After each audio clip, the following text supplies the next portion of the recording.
ओम श्री गुरुवे नमः। ओम श्री गणेशाय नमः।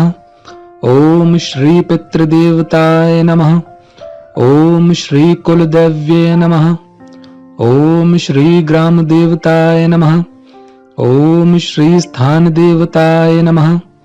ओम नमो भगवते वासुदेवाय नमः। आइए शुरू करते हैं श्रीमद् भागवत गीता का पहला अध्याय। धृतराष्ट्र कहने लगा, सुन संजय धीमान, कुरुक्षेत्र की भूमि में क्या कुछ होत सुजान। क्या कुछ होत सुजान, पांडुसुत और सुत मेरे गए युद्ध के हेतु वीर बुद्धि के प्रेरे, दिव्य चक्षु और श्रोत्र को कर गए व्यास प्रदान। धर्म क्षेत्र की भूमि का बेजर करो बखान। ओम नमो भगवते वासुदेवाय। वासुदेव विश्वेश्वराय आदि पुरुष अपरंपारी पुरुषाय नमः। जगत बंधु ज्योति स्वरूप जिय की जानन हार, हर यश मांगन आयो दास प्रभु के द्वार। जो अर्जुन को श्री भगवान जी ने गीता ज्ञान दिया है सो मुझको मिले। भय भंजन भगवान श्री कृष्ण चंद्र जी से किशोर दास मांगता है, हे प्रभु गीता ज्ञान के उच्चारण करने से तेरे पूर्ण ब्रह्म को पाता है। हे प्रभु मैं आपकी शरण में पड़ा हूँ। किशोरदास और कृष्णदास जो दीन गरीब हैं, और आप कैसे हो जो संतों की विनय को मान लेते हो। हे कमला वल्लभ श्री कृष्ण भगवान जी, हे कृपा निधान जी, तेरे संतों एवं भक्तों के वास्ते मैं यह गीता ज्ञान भाषा में कहता हूँ। जब कौरव और पांडव महाभारत के युद्ध को चले, तब राजा धृतराष्ट्र ने कहा, मैं भी युद्ध देखने चलूंगा। तब श्री वेदव्यास जी बोले, हे राजन, नेत्रों के बिना कैसे देखोगे। राजा धृतराष्ट्र ने कहा, हे प्रभु जी, देखूंगा नहीं तो श्रवण तो करूंगा। तब व्यास जी बोले, हे राजन, तेरा सारथी संजय जो कुछ महाभारत के युद्ध की लीला कुरुक्षेत्र में होगी सो तुझे यहां बैठे ही श्रवण करावेगा। वेदव्यास जी के मुख से यह वचन सुन संजय ने विनय करी, हे प्रभु, यहां हस्तिनापुर में कुरुक्षेत्र की लीला मैं कैसे जानूंगा तथा राजा से किस भांति कहूंगा। तब व्यास जी ने प्रसन्न होकर संजय से कहा, हे संजय, मेरी कृपा से तुझे यहां से ही दिखाई देगा। व्यास जी के इतना कहते ही संजय की दिव्य दृष्टि हो गई और बुद्धि भी उनकी दिव्य हो गई। अब आगे महाभारत का कौतुक कहते हैं, सुनो।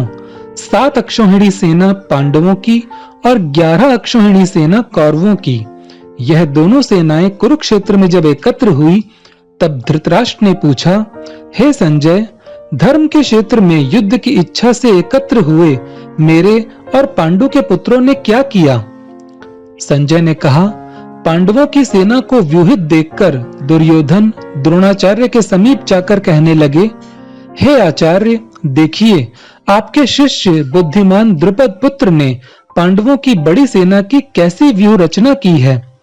इस सेना में अर्जुन, भीम, बड़े बड़े धनुर्धारी वीर, युगधान, विराट, महारथी, द्रुपद, धृतराष्ट्र, चेकितान, बलवान पुरोजित कुंतीभोज, नरों में श्रेष्ठ शैव्य, पराक्रमी युधामन्यु, बलवान उत्तमौजा, अभिमन्यु व द्रौपदी के 5 पुत्र सब के सब महारथी हैं।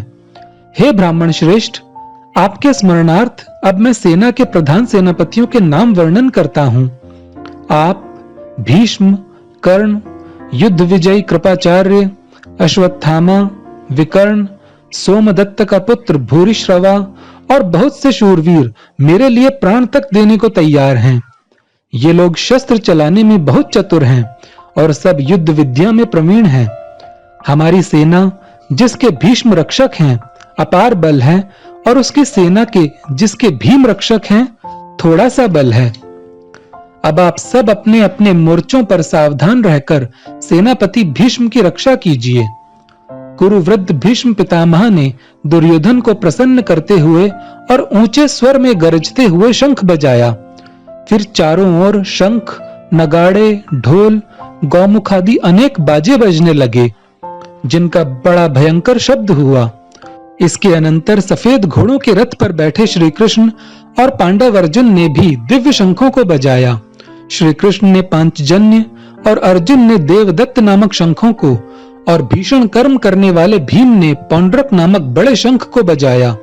कुंती पुत्र धर्मराज युधिष्ठिर ने अनंत विजय, नकुल ने सुघोष, सहदेव ने मणिपुष्पक तथा महान धनुर्धर काशीराज, शिखंडी, धृष्टद्युम्न, विराट, अपराजित सात्यकी, राजा द्रुपद और द्रौपदी के पांचों पुत्रों तथा महाबाहु अभिमन्यु, इन सब वीरों ने अपने अपने शंखों को बजाया। उन शंखों के भारी शब्द से आकाश और पृथ्वी गूंज उठी और धृतराष्ट्र के पुत्रों के हृदय कांप उठे। हे राजन, अर्जुन ने कौरवों को युद्ध के लिए प्रस्तुत देखकर श्री कृष्ण जी से कहा, हे अच्युत, मेरा रथ दोनों सेनाओं के बीच में खड़ा कीजिए, जिससे मैं युद्ध करने वालों को देख लूं कि इस रणभूमि में मुझे किन किन के साथ युद्ध करना चाहिए। दुर्बुद्धि दुर्योधन से प्रीति करने वाले जो संग्राम के लिए यहाँ एकत्र हुए हैं, उनको देख सकूं। संजय कहने लगे, हे राजन, अर्जुन की बात सुनकर श्री कृष्ण ने भीष्म, द्रोण आदि वीरों के सामने उत्तम रथ को खड़ा करके कहा, हे वीर, संग्राम के लिए उद्युत इन कौरवों को देख लो। अर्जुन ने चाचा, बाबा, गुरु, मामा, भाई, पौत्र, श्वशुर और स्वजनों को शस्त्रों से सुसज्जित खड़े देखा और उसने इन दोनों सेनाओं में अपने ही सब बांधवों को खड़ा देखकर परम दर्याद्र हो अत्यंत खेद के साथ यह वचन कहे, हे कृष्ण, संग्राम की इच्छा से आए इन अपने बंधुओं को देख मेरे अंग ढीले हो रहे हैं और मुख सूखा जा रहा है। मेरा शरीर बेकल हो रहा है, रोमांच खड़े होते हैं, गांडीव हाथ से गिरा जाता है, त्वचा जल रही है। हे केशव, मुझ में खड़े रहने का सामर्थ्य नहीं है। मेरा मन चक्कर खा रहा है और सब लक्षण में उल्टे देख रहा हूं और संग्राम में स्वजनों का वध करके कोई लाभ भी नहीं होगा। और हे कृष्ण, मैं जीतकर राज्य व सुख भी नहीं चाहता हूं। हे प्रभु, हमको राज्य भोग और जीवन से क्या काम है, क्योंकि जिनके लिए राज्य भोग और सुख की इच्छा की जाती है वे सब संग्राम में प्राण और धन की ममता छोड़ मरने को तैयार हैं। और आचार्य, पिता, पुत्र, पितामह, मामा, श्वशुर, पौत्र, साले और संबंधी ये सब मुझे मारें तो भी हे मधुसूदन, मैं इन्हें मारने की इच्छा नहीं करूंगा। हे जनार्दन, त्रिलोकी के राज्य के लिए भी मैं इन्हें मारने की इच्छा नहीं करूंगा। हे जनार्दन, त्रिलोकी के राज्य के लिए भी मैं इन्हें नहीं मारना चाहता, फिर इस पृथ्वी के लिए तो कहना ही क्या। हे जनार्दन, धृतराष्ट्र के पुत्रों को मारकर हमारा क्या होगा? इन आतताइयों का वध करने से पाप ही होगा। इसलिए हमें अपने भाई धृतराष्ट्र के पुत्रों को मारना अनुचित है। हे माधव, स्वजनों को मारकर क्या हम सुखी रह सकते हैं? सब लोभ के वशीभूत हैं और कुल के नाश करने तथा मित्रद्रोह करने में पाप को नहीं देखते।